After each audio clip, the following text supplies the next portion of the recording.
Does it sometimes feel awkward or difficult to say no, even though when you're truly overwhelmed? Are there strategies one can learn and use to say no without feeling guilty or damaging relationships? Let's talk about the art of saying no.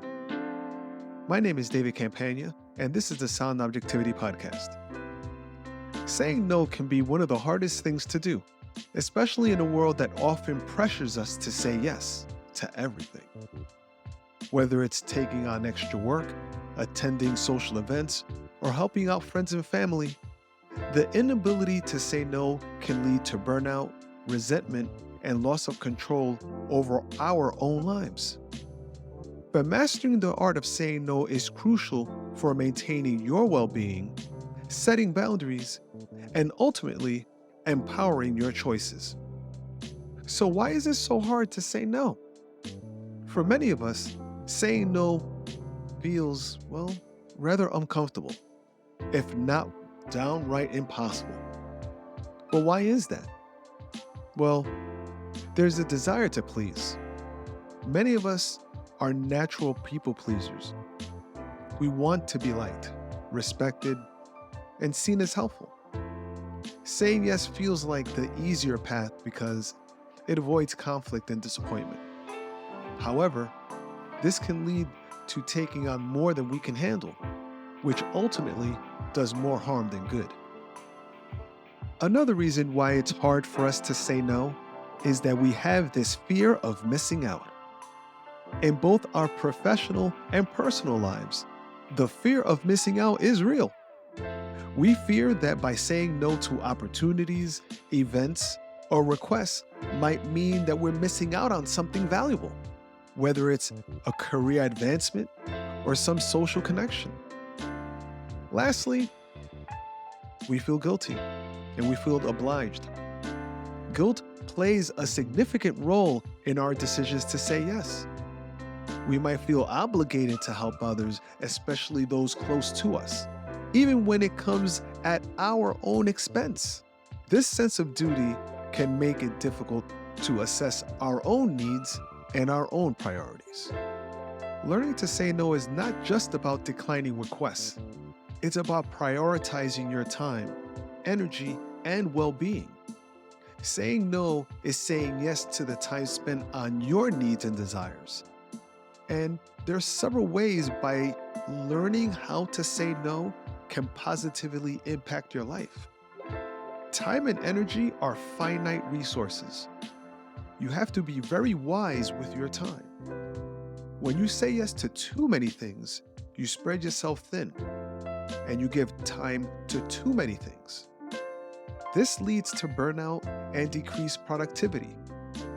By saying no, what you're doing is you're safeguarding your time and energy for the things that truly matter. To take a quote from Stephen Covey's book, The 7 Habits of Highly Effective People, he said, you have to decide what your highest priorities are and have the courage, pleasantly, non-apologetically, to say no to those other things. And by the way, you do this by having a bigger yes burning inside. Start by identifying your top priorities, both personal and professional. And when faced with a new task, you have to ask yourself, does that task align with your priorities? And if it doesn't, you have to consider saying no. Saying no is an essential part of setting healthy boundaries, which are crucial for maintaining a balanced and fulfilling life. Boundaries help you define what you're comfortable with and protect you from overextending yourself. Practice by setting boundaries politely but firmly, declining requests that don't serve your needs, don't serve your goals, and don't help your well-being. For example, you might say, I appreciate the offer, but I need to focus on my commitments right now. There's nothing wrong with that. Lastly, by being selective about what you commit to, you can channel your energy into fewer things and excel at those. Saying no doesn't have to be uncomfortable or damaging to a relationship. Here are some practical strategies to help you say no with confidence and grace. When you decide to say no, be clear and direct with it. Avoid beating around the bush or giving vague responses. A straightforward no, delivered politely, is often more respectful than a hesitant or ambiguous yes. If you're uncomfortable with a flat-out no, offer an alternative. Sometimes that can help identify a middle ground. It also shows that you're still being supportive even though you can't fulfill the request yourself. You could just say, I can't do this right now, but I know somebody else that might be able to help. That's just as helpful. And lastly, you have to practice saying no.